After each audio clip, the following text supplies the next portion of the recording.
Hi, Bill Vales here with another edition of Tech Talk. I'm here today with Nancy Hilsinger. Nancy, welcome. Thank you. Glad you're here again. I'm glad to be here again. Yeah.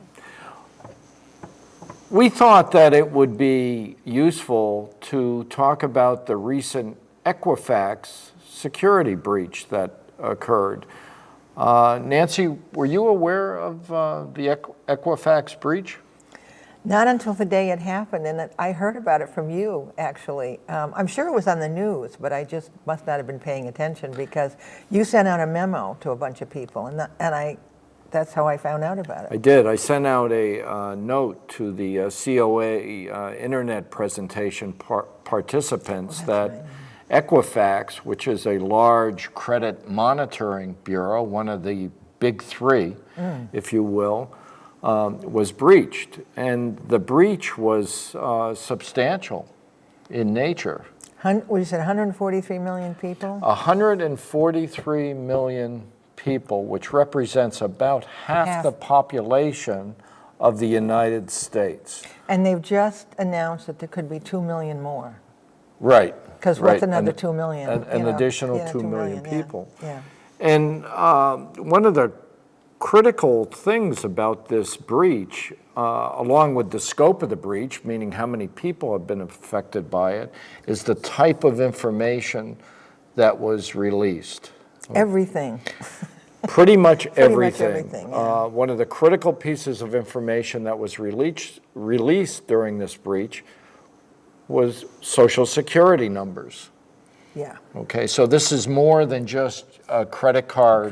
Yeah. Number has been put out there, and you can change your credit card number. Yeah. You cannot change your Social Security number. Well, I think you can, but it's a major deal. Can't you know? Major. It's got to be a major event, event. with all the history that you've built up using another Social Security. And then you probably lose your earnings for the, not recommended. It just seems like something you don't want to do. You don't want to do. Yeah. This breach occurred, at least we were made aware of it, on September 7th, okay? However, there was a lot that happened prior to September 7th. That we were completely unaware of. That we were completely unaware of. Yeah. Actually, the company was aware of this breach around, let's see, I have a timeline here, July 29th. July 29th, Equifax became aware of the breach. They became aware of it, but it sounded like it was going on for almost a couple of months before that. Unbeknownst to them. But may have, that the breach may actually have been before that. Yeah. So there was right away when this was put out in the news, there was a time period that people were asking, why am I only finding out about this breach on September 7th and you knew about it on July 29th? Yeah. Okay, so that was a problem. I think before going into some of the details, the information that we really have to say again is the general problem is that there was a release of data affecting about 143 million citizens. Blows my mind. Okay, half the population of the country. And the type of information that was released was Social Security numbers, names, addresses, credit cards, license numbers. Nothing serious. And more. Terrible. It represents just a major breach. When I first heard about it from you, again, my first reaction was shock. And then I went into denial, like, 143 million people, but not me. No, couldn't be you. Couldn't be me. I'm that other half of the population. Right. But then I got mad. Sure. Then I got really mad. Sure. And the more I find out about it, the angrier I get. Yeah. Because what do you mean, blah, blah, blah? Yeah, it's awful. Yeah, I received starting around September 8th, the day after I sent out that email, phone calls from people explaining to me why they're not breached. Oh, there you go. Okay, because the denial Denial is rampant. is so strong. Yeah. But let's look at some of the things that could happen when hackers get this information. This information gets sold to what's called the dark web. Okay, so it's sold to the dark web. What is the dark web? It's just a corner of the web that's used for trafficking in illegal stuff. and illicit stuff. Anything But from. we don't have access to that. Yeah, you We can. do. There's ways that you can get you can get to that. But some of the things that could happen with this information that's been breached is hackers could open financial accounts. They could apply for credit cards, mortgages, and other financial services using your Social Security number. They could get medical care at your expense. Really? Okay. Medical care. Absolutely. They could get medical care and access to your medical records. And because they have your Social Security number. Yeah. They could file for a tax return in your name. They could get a job in your name and let you pay the taxes. Oh my God. They can steal your benefits, pensions, things of that nature. In other words, they can steal your identity. They can steal your identity, and that's the bottom line with the danger with a breach like this. Well, right now I feel like I'm waiting for the other shoe to drop. Like, what am I? I may be affected, but when will something happen? And that's the scary part. Yeah, and I think a lot of people are waiting for that as well. Hoping that they're not affected. Yeah, well, they are. Before we go into some of the details of the breach, let's look a little bit about how this happened. So back in March, it was reported that there was a vulnerability in some of the software that Equifax was using. And the vulnerability was in a component called Apache Struts. And what that Apache Struts is, it's a development framework that a lot of websites use to develop web applications. Okay, it's just that's the name of it, and it's an open source piece of code. So it was Equifax used it, in other words. Yes, Equifax is using Apache Struts Okay. to implement their website. Okay, all right. Okay, and other companies are undoubtedly using Apache Struts to implement their website. Except they probably fixed it. Well, what happened was in March, a vulnerability was reported, okay, and Apache Struts issued a patch for the vulnerability. And these patches, it's the responsibility of companies that are using software to monitor the patches that are made available for components that they use.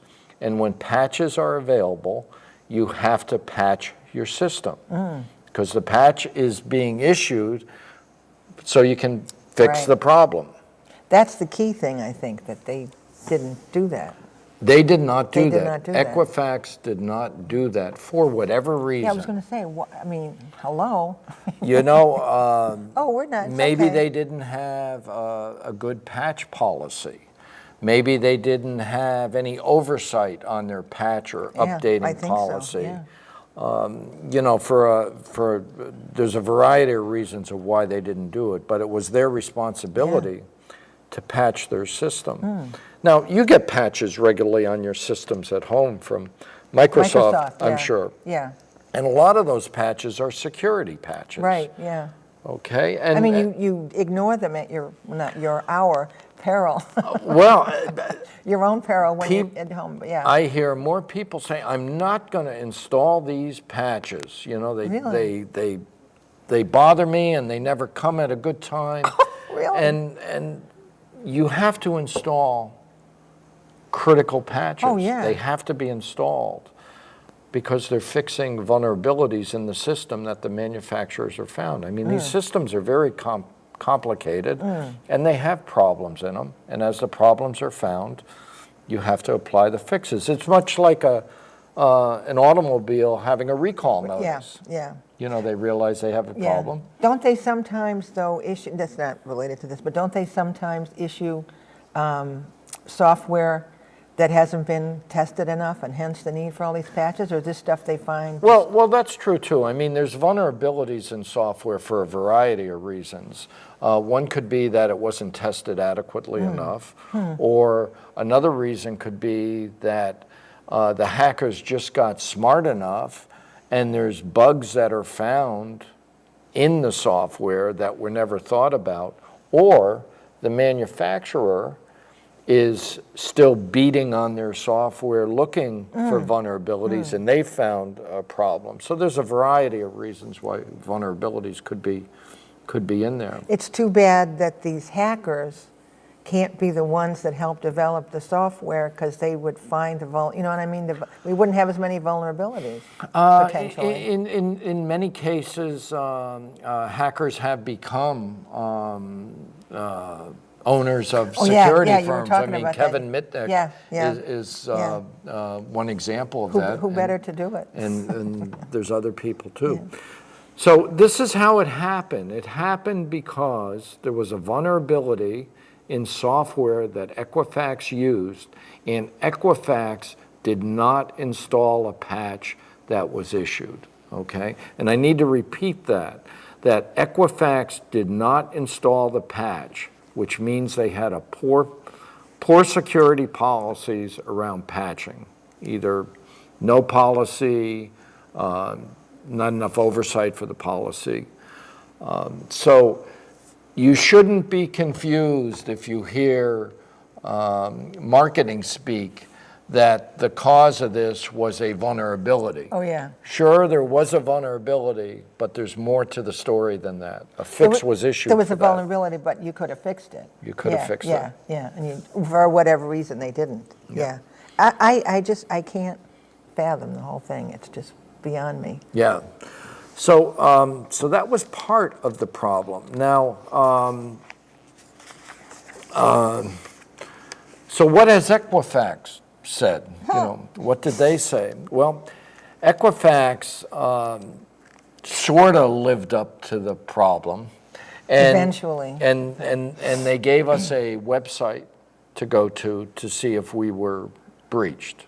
Although I have to tell you, I was afraid to do that, because I had gotten some emails from some other companies, Consumer Reports was one of them, and a couple others, saying, you know, click here and you'll go to the website to find out, and you go, oh, I don't know, you know, because you don't know. Well, if it's really from Consumer Report, is that right. really the click to the website? Is that the link to the website? Right. And I didn't want to do anything. Right. This was a great opportunity for hackers to generate what's called phishing mail. Yeah. To say, I'm going to help you work through this problem. Here, click on this link, and you're winding up being hacked another way. However, Equifax did give us a link that we could check if we were vulnerable. And I looked at that link for many days. Many days. Well, I didn't use it until I talked to you. Right, and you let me use it first. Let you use it first, yeah. So I looked around the web to find out if anyone else had used it and what their results were. And when I became convinced that, okay, if I want to find out if I was breached, I have to use this. Now, when I first went to use it, one of the first things I found is I had to give them my name, which is reasonable. Okay, you have to, I mean, they have 143 million people. Yeah. Right, they got to figure out who it is. They also already have your name, but that's another story. Yeah. Right, yeah, but I mean, you know, how do they know yeah, that they're dealing with me? Yeah. But they wanted 6 digits of my social security number. Yeah. And I said, everyone else I deal with wants 4 digits of your social security number. Yeah. So here's the company that just was breached and let all this personal information out, and they want 6 digits of my social. Yeah.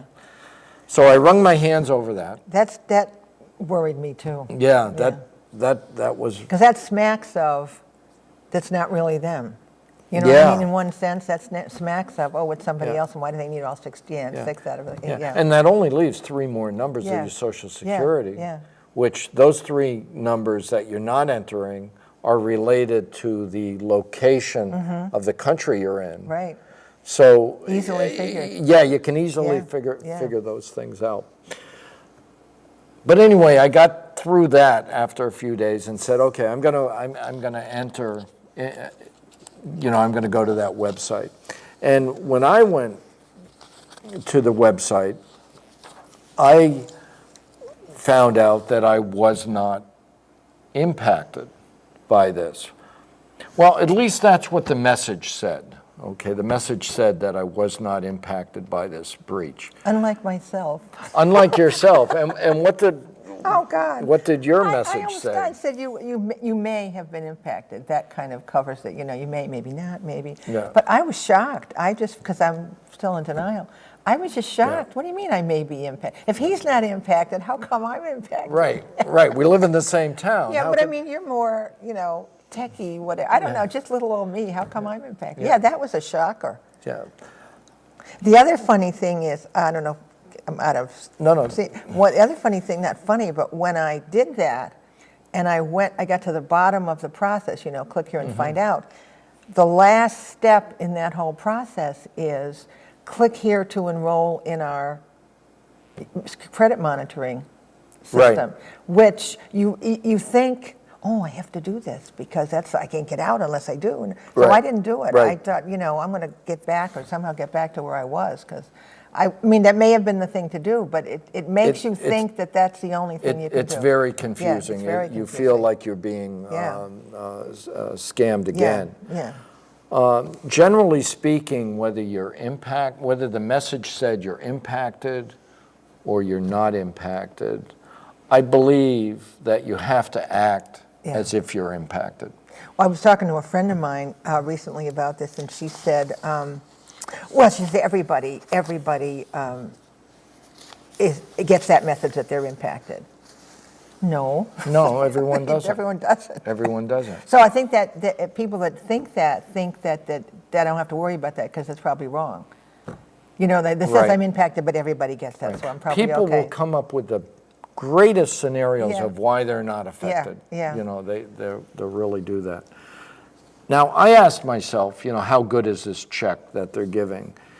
Because I know information, I know people that have gone to that check and it said on one day you're not impacted, and on the next day you are impacted. And in some ways that sounds reasonable, that as the scope of this breach develops, they'll, more and more people will be But do you really think impacted. they don't know at this point who's impacted? I mean, it's been several months. But 143 million people, that's a fairly large number. I don't care. You've you've had months to figure. Not you. Yeah. They have had months to figure this out. Yeah. Figure it out. Yeah, Don't tell I me agree. They don't know. They know. They need to figure it out. Yeah. I love the anger that, as you learned more and more about this, you realize that here's a company that many of us don't even know that we're doing business with. It's not like you dial up and say, I want to do business with Equifax. Yeah. Because we wind up doing business with Equifax if we try to get a mortgage for a house, a car, or whatever we're buying. Queries are made on our credit worthiness into Equifax and other credit monitoring businesses. And the big 3 credit monitoring businesses are Equifax, Experian, and TransUnion. and TransUnion. Yeah. Those are the big 3. I had that when last time I leased a car. I had to sit there and wait while they checked my credit. So, that's... Yeah. And then when you do annual credit reporting too, if you go in and have your credit checked once a year, you get that free annual credit reporting, you go to them probably. Yeah. Frankly, I don't know many people that do that. I know people that put in more planning for their Super Bowl weekend than they do for protecting their credit and things like that. Well, I think we've come to even knowing how society is today and what can go wrong, we sort of take for granted sometimes that we're okay. You know, if nothing bad happens, we must be okay. And that's not true. Not true at at all. No. Now, I know people that have used this this website and entered names and numbers. Oh, you mean? Random, Any numbers. Random. I've done it. Okay, and some come back, you've been impacted, and some come back that you have not been impacted. Now, I realize that the numbers could represent a Social Security number, but some of the names I've been entering are pretty weird. Okay, in terms of all Z's. Yeah. You Oh, know, really? ZW. Yeah, play around with it. Oh my God. I'm scared. It's sort of interesting. Now, something you said that after you went into this website to check whether you've been impacted or not, it asked you if you wanted to join this Trust ID. It didn't ask so much. It made it sound like you had to, you know, click here. And the thought went through my head, okay, you want me to sign up for credit monitoring with a company that is owned by the company that is responsible for the breach. Yeah. But it really looked like you had to do it. Yeah. Do I want to do this? I don't think so. I don't Right. know. I mean, that was my impression Yeah. too. Now, what I've learned, whenever a company's breached, usually their standard response is, well, we're going to give you a year or two of free credit monitoring. You know, but if you accept that, what happens sometimes is that takes them off the hook for any liability if you wind up being breached and want to sue them, or if you want to join a class action lawsuit. Didn't they originally say that was the case, and then they backed off a little Yeah, bit? they received a lot of pressure to back off of that. But given that was their initial position, Yeah, it's outrageous. yeah, I thought it was outrageous too. So I didn't opt to join their credit monitoring. I did not either. Yeah, and you didn't either. Now, Well, like you said, for a year, big deal. I mean, I can see after a year, you don't know, you know, we get busy and we forget the year's up, and they may tell you, but they may not. And then the next thing you know, your credit card's been charged for another year, and whatever. Right. So you don't know. That's not what you do. What do you do after the year's up? right. Yeah. Now, in my case, I had already had some credit monitoring that I used, and there's a lot of different credit monitoring agencies out there. I was using LifeLock, but and this is not an advertisement for LifeLock. It just happens to be that's who I use. But there's a lot of other credit monitoring agencies out there. But that's the same thing. You don't know, you know, which one should I use, and you have That's to do right. all this homework, and you have That's to right. check. This shouldn't have to be. Right, but it is. But Yeah, it is, yeah, and your credit is very valuable, and you have to invest some time to protect it. So I felt I'm already using credit monitoring, so Yeah, that makes sense. I didn't need another credit monitoring system. I even had the thought, well, I'll sign up with their company, Trusted ID Premier. I'll sign up with that for a year, and in the meantime, that'll give me time to go find one that I really want. But then I thought, no, just don't do it. Just find one you want and do it, and then it's done. Yeah, we talked out of that night. I didn't think, you know, just make the decision to find a company that you like now to do your monitoring, sign up, and do that.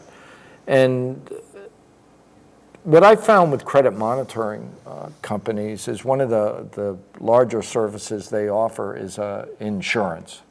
Okay, that if you do get breached, they will help you with the expense of fixing your credit. Yeah. And and usually the amount of protection you buy, it's usually a tiered. You know, you get a basic, mid-level, or upper-level service. And But that's a key feature. Absolutely, That's very important to have you that. want help to work you through the system to make your credit right and to make you whole. So Because people have lost a lot of money trying to fix that. You know, they steal your identity, and it's not just, oh, well, I'll call somebody and tell them. It can be awful. tens of thousands of dollars and angst and heartache that goes with that. And usually the upper tiers of coverage of a lot of these companies is about $1 million. Wow. You know, so middle tier is about $100,000 thereabouts. So that's something to consider when you use these credit monitoring companies. But I had credit monitoring for about 7 years, I think. Oh, really? Yeah. Yeah. So I felt good about that. I've never thought never thought about it. Yeah, I don't think people Till do. now. Now, there's other things people can do, and I can't speak to this from experience, but you can freeze your credit. And freezing your credit means contacting each credit agency and putting a freeze on your credit. Yeah. And in order to do that, you have to set up an account, generate a password and a PIN, okay, that freezes your credit. But the problem with that is if you're going to buy something that requires credit, you have to unfreeze it. And I don't suppose that happens in 10 minutes either. That's probably one. I could just picture it. You can't even get, support for your computers. Call 6 people and wait on hold. And if everybody's going to be doing that, I can just see, I want to buy a car. Oh, I'm sorry, I can't buy it today because I have to unfreeze my credit and it's going to take forever. It can be painful. However, it is a step that's being recommended to freeze your credit, and then if you're going to purchase something to unfreeze it. Plan ahead. Yeah, so I take the tact of I'm using my credit monitoring, and they are monitoring the various credit reporting agencies, and they're letting me know if people are looking at my credit worthiness. So I get alerts for things like that. Yeah. So, so you learned a lot about this in a very short period of time. Yes. Yeah. And when we started talking about doing this show, I looked up all these articles and stuff. The more I read, the madder I get. You read something, you go, oh my God, it's worse than I thought. Yeah, it's terrible. It's really terrible. Yeah, and the fundamental practice that caused this breach, Security 101. Yeah. Patch your systems. Yeah. When patches are issued, Yeah. it's your responsibility to patch your system. Somebody was asleep that day or didn't get the memo. memo. Or it's, the normal operating procedures that, patches, instead of patches occurring right away, patches occur, in a week or 2 or 3 or some time period out. Or never. But when a critical vulnerability occurs, the patch has to go in. Yeah. Well, I would think a company like this, that's not to be taken lightly. I mean, you found out there's a thing and you need a patch, and somebody needs to take that seriously. Yeah. Back in March. Yeah. Now, another interesting fact I found out about this timeline was that prior to the breach being announced to the public, several executives at Equifax sold stock. Yeah.